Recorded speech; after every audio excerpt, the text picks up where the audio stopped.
of Steve Kim's main man, Charleston White, as he discussed. Yeah, no hate. Nah. As he discusses Shador Sanders. Take a look. I'm not going to say the boy ain't a good quarterback, but he ain't no Tom Brady. He ain't no Danny White, no John Marino. That's what he trained with, he ain't none of that. The boy at best that John Marino, is a second string, third string quarterback, but he is not a starter. And then you don't want this prima donna coming to your team. As a white NFL owner of a team that would like to win, you don't want this prima donna. You want one of them fast running quarterbacks like Michael Vick that's poor. I'm feeling out, but it ain't poor quarterback. You don't want a rich quarterback driving a Rolls Royce already with big jewelry on his neck, living in big houses, buying his dad houses. This don't want no Super Bowl. He just want to say down, said hush. But if you go get a Pope nigga, boy, Pope go do everything that white coach said do. That coach tell him, come on, boy, let me talk to you. I told you to run this play. That Pope quarterback is go bow down and listen to that white coach and do everything that white coach said. Here you got a with money already. Smitty, you couldn't. Those two baskets behind them, I would kill you in that game, by the way. Bailey, let's get back to Steve. Steve, yeah, I'd kill Smitty. I'm so quick. I get both hands. I broke like 3 records in that game. You're horrible with your left. That's false, but continue. I could do both. Steve, real quick, the Shador Sanders talk continues because a lot of things are coming out. You made a comment yesterday that Matt was honest on his take. Bailey produced, but Bailey came out this morning before the show. What's your take on Matt's take on what he said about Shedeur and everything that Matt came up with? Matt. Stick your heels in the ground. Do not move. Do not backpedal. You said it. You said it and stick with it because everything you said has been backed up. I've even made some phone calls, and I don't think people understand how bad Shador Sanders was pre-draft. He had a terrible pre-draft process by far of any big-name quarterback, I believe, in history of football. Let's take a listen to the clip. Real quick, Steve, before you go, this is the clip Steve's referring to on Matt and Bailey's show yesterday. He's going to go win the job in Cleveland, and I think he's going to play there for a long time and be a really good player. I'm simply saying right now, if I'm him, I'm taking this opportunity to make football first. Because what I heard about him in the meetings, and this is coming from inside NFL people too, like front office types, keep in mind that I, kind of know a lot of people. So I started making some phone calls and questioning, like, okay, is this just anonymous hate, or were his meetings really that bad? And what I heard was his whiteboard work. Like he struggled lining up the offense correctly in anything but spread sets, and he couldn't identify defenses, and he doesn't know pass protections, and he's just like he's playing checkers instead of chess. If you don't ever put your quarterback in professional situations, under center, moving the pocket and sprint and bootleg, multiple tight ends on the field, running zone and scissor concepts, fullback on the field. Again, professional stack concepts, lots of motion patterns, the ability to drain the clock, the ability to run the ball, changing the play at the line of scrimmage, understanding that he's responsible for the pass protection, not the offensive line. The offensive line will do what you tell it to do. Their job is to protect you. Your job is to protect you. Walking in and being able to line up 11 3-by-1 tight end ISO left close bunch right nasty under Sam Stack strong safety force cover one fence man. Where's the squeeze gap? How do we run Gator? How do we run Sally? This all needs to happen pre-snap. You know what I'm saying? And getting up there and just busting it out, telling everybody what it is, and the coaches are like, holy shit, this kid's a brain. Instead of what I read and heard, that he's sitting there in meetings with his hat cocked and his fucking headphones on that are still playing while he's talking to the coaches, and he's all nonchalant talking about, well, if you don't like me, don't draft me. And the men in those rooms went, okay, we'll call your bluff.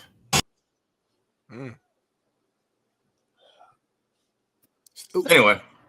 Oh, there you go. Yeah. Oh, there you go. Smitty, what's your take? I know you haven't heard that. Yeah, my first time hearing it. I mean, I don't have no connections to front office, so I gotta take what Max said as truth. And if that's the truth, then I mean that's shame on Shedeur. Shame on Shedeur for going into those meetings unprofessional, not taking it seriously, not acting like this is your dream. Go ahead, Jason. Shame on Deion. Let's keep it real, homie. Stop with this Shedeur shit. And one day he's a kid, and then the next day Deion continues to get pass after pass. Deion Sanders knows exactly how it is to interview for a job in the NFL, doesn't he? Yeah. Didn't he get drafted, and doesn't he understand that he is the mentor of his own son? Like, that's the problem. I've been saying this for 2 years, but I've been the fucking hater of all. Yeah, that's but what's Coach, crazy. can we be realistic? Yep. And honest about Deion's process? He was Different. such an elite level, Sure.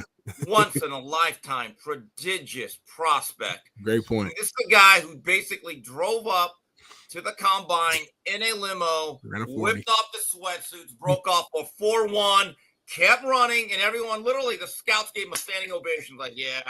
And then when he got drafted, and he did not want to go to Detroit, wasn't south enough for him. He loved Atlanta, and he basically said, "Oh no, I ain't gonna go to Detroit. I would have asked for so much. They would have had to put me on layaway." No way. And I'm like, that's a man that needed a chess king endorsement.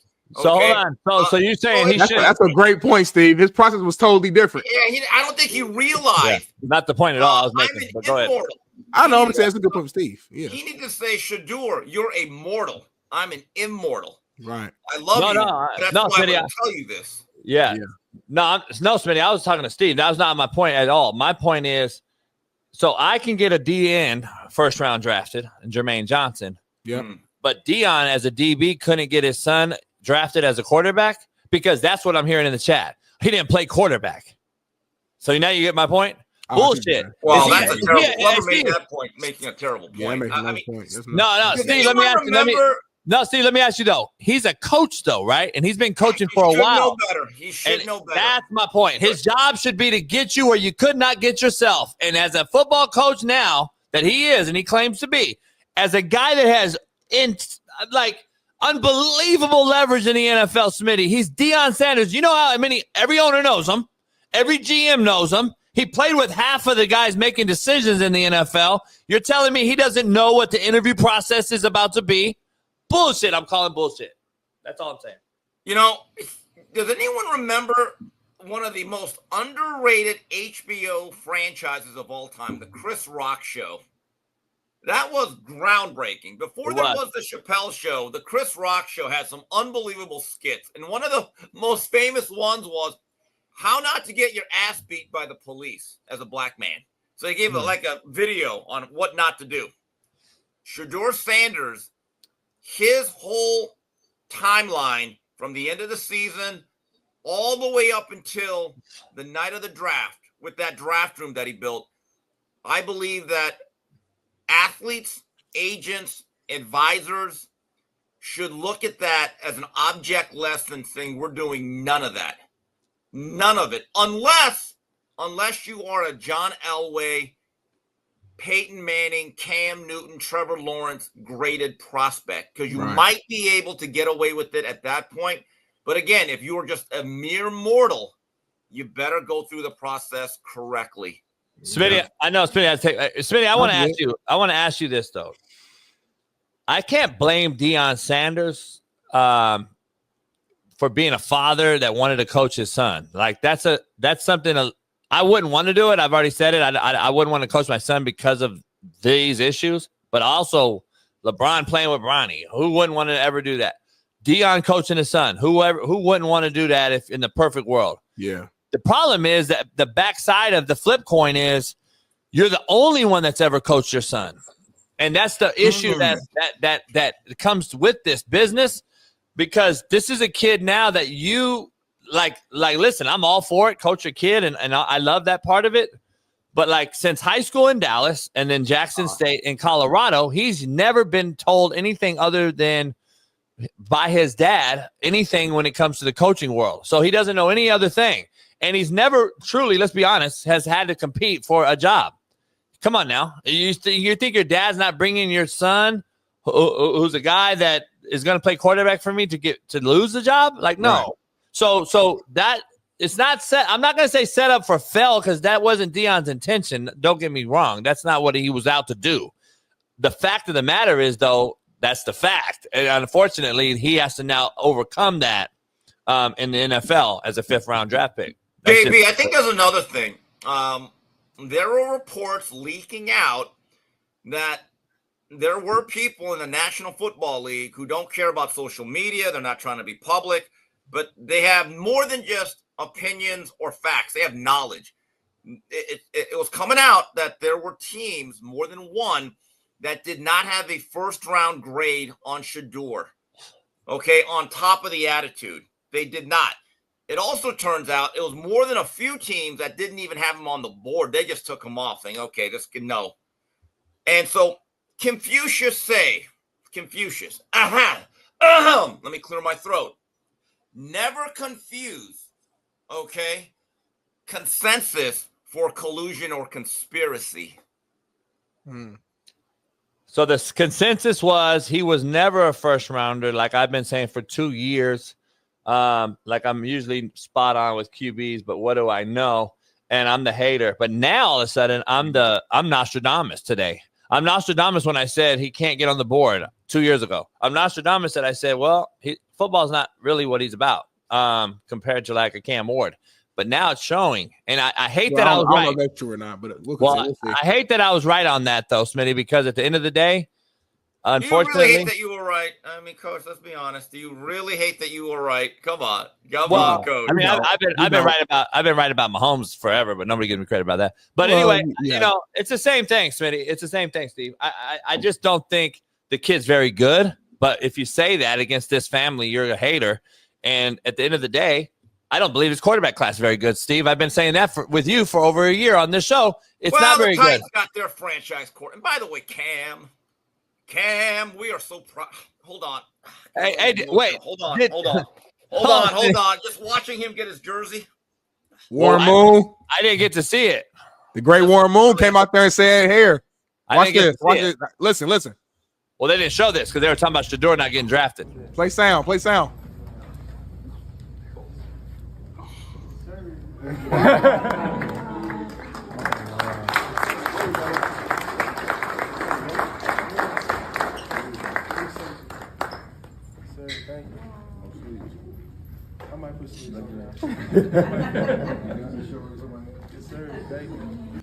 He got blessed, man, by the legend to wear that number 1. That's huge. You know what's fucked up? Take these tears out of my slanted eyes. As Steve's slanted eyes cry, I didn't get to see Cam Ward cry because they were talking about the 5th round guy that never got drafted too much. But I want to know why, Smitty. And we're doing the same thing. You're the biggest hypocrite. We doing the same thing that you complaining about. I know. We are. Yeah. Hell yeah. Let's talk Cam in. Let me ask about this with Cam. I hope that they ask him about this dynamic. He just said it's over. We're going to work now. I don't want him wallowing in it because in life, you aim to be envied. You do not beg to be respected. Now, I just want Cam to go to work, get to Tennessee, get to know all your teammates, immerse yourself in that community, and be the leader that you were at the University of Miami. I know one thing, the consensus is about Cam. When it came to the University of Miami, people really enjoyed him. From the very beginning, he said, okay, I'm going to set myself as the foundational leader of this locker room. I'm going to get everyone together. He did a lot of little things because he understood he got a big NIL package. Just little things that he did I thought were big that I heard of. My favorite Cam Ward story at Miami was he got all the receivers to throw together, and they never said which receiver this was. I have a feeling I know who it is. And he texted him, saying, oh, no, well, I'm doing a throwing session with such and such NFL quarterback. And Cam texted back, yeah, I just want to make this clear. He's not throwing to you this upcoming season, and I'm going to probably trust the guys that I'm throwing to now. You have a choice to make. That guy drove his ass right to where Cam was.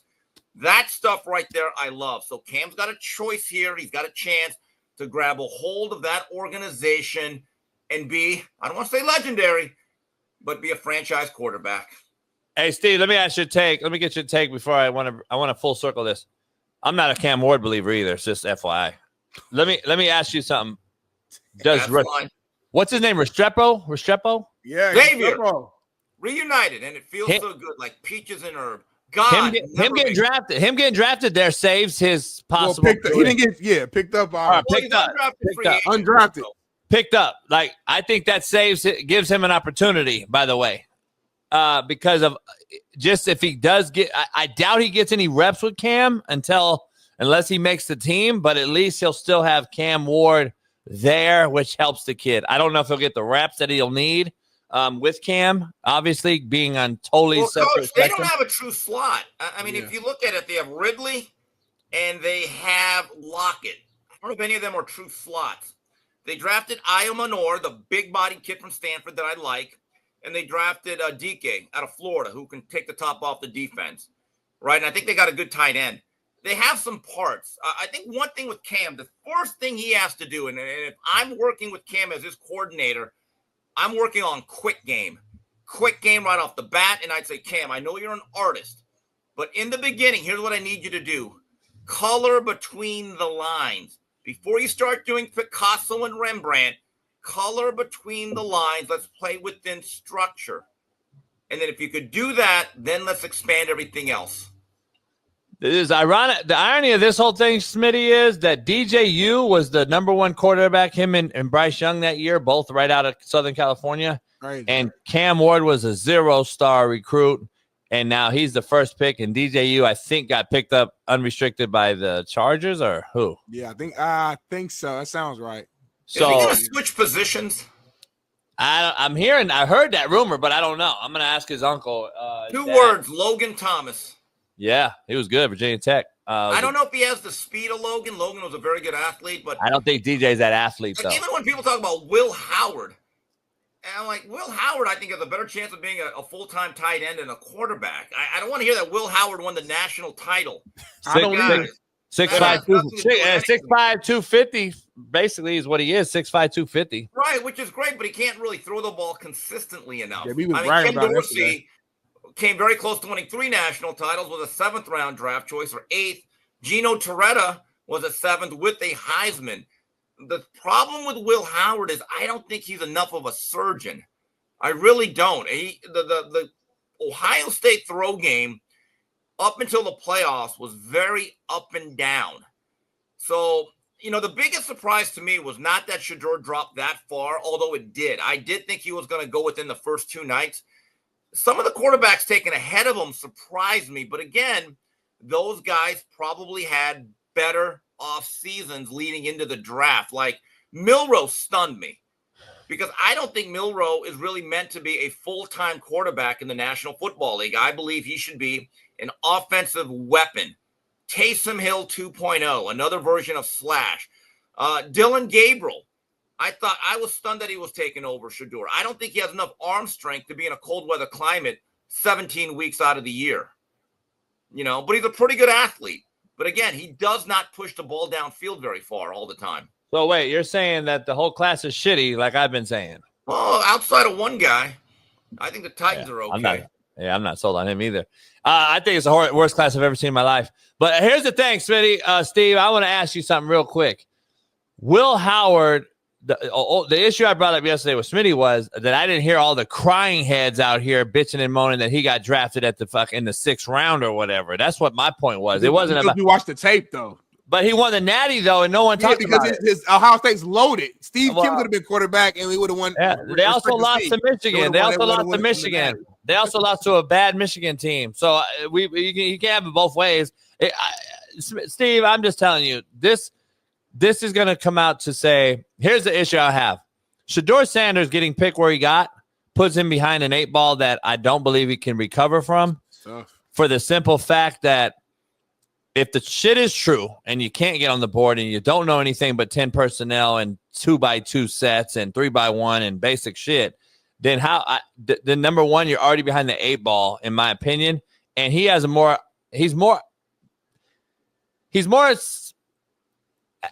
going to get cut before he makes the practice squad. Ooh, I don't know. He seems to be Jimmy Haslam's guy. Well, he's Deion's guy. He's Deion's guy. So there's a difference. So I'm just saying, you can't keep both.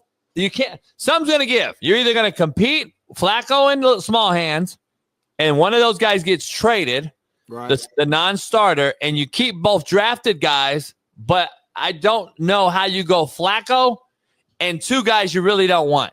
Like, I just don't get it. I don't see it. Not with a lame duck salary out there with Deshaun Watson. and then you'll be drafting a quarterback again this time next year. It makes no sense to me in this draft, in my opinion. I think On3 did a mock draft, and at number 2, if I'm not mistaken, they had Drew Aller, Penn State, Cleveland Browns. I'm like, oh, jeez. Another one.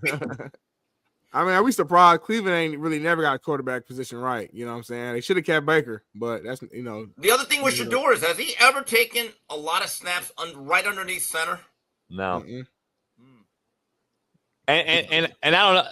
I thought this was a troll account. That's why I didn't even say nothing. I'm not out here to fucking post shit and retweet it. I'm fucking around on draft day, but he got allocated, or not allocated. Back in the day, we would have got allocated, Smitty. Even when you got out of college, I think it was still allocations going on to go to Canada, or back in the day, NFL Europe, which I played. The World League, the Waffle. World League. Warner came out of there.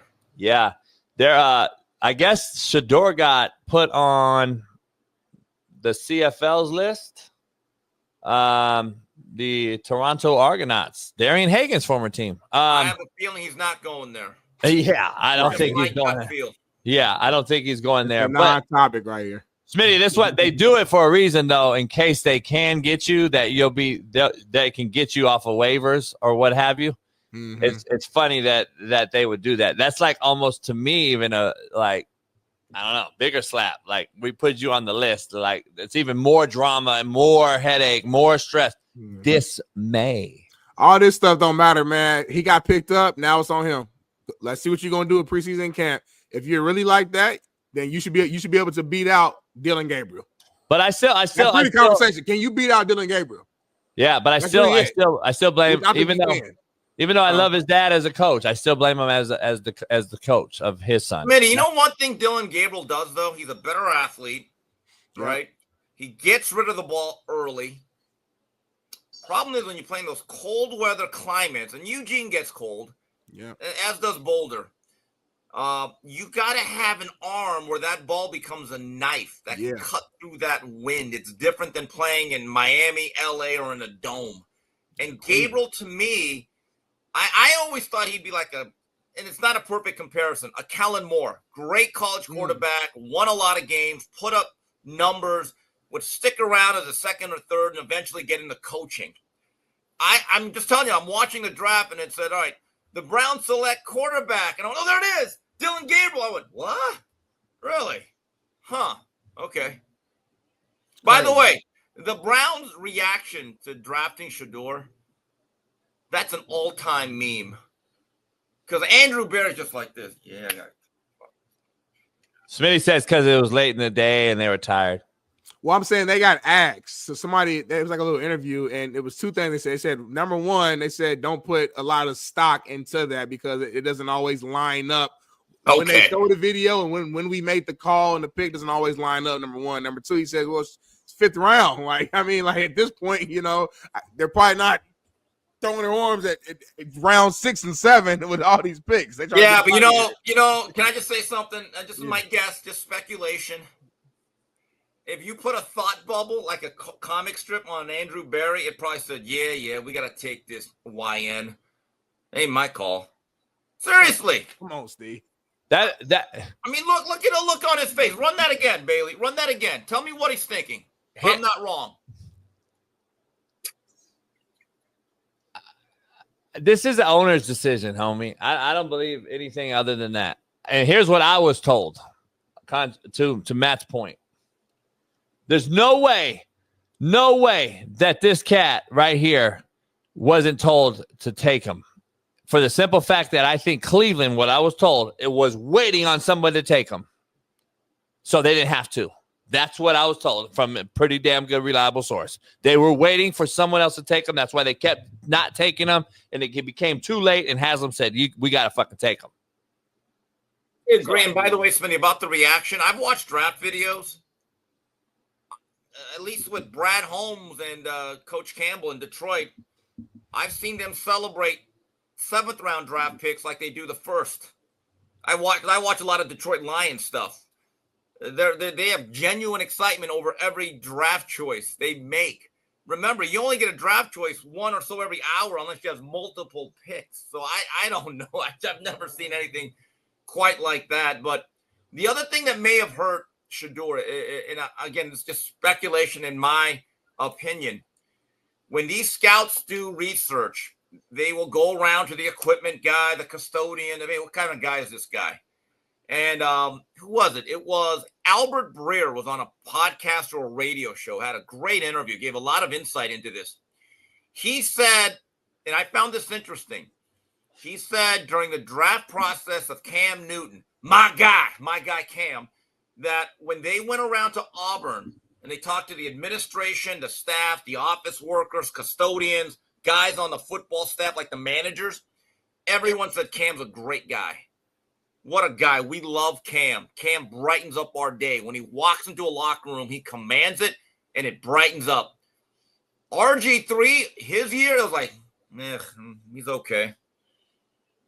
And Albert Breer said the word was at Baylor, unless you could do something for RG3, you didn't exist in his world.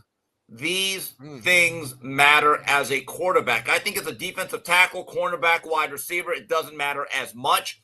But as a quarterback, because you have to think about this, I believe there's a lot of people in America within their region, city, or state. They know who their quarterback is. If they're walking down the street, they'd say, that's XYZ. But if you ask them to look at, is that your mayor? Is that your congressman? Who is that? They wouldn't know.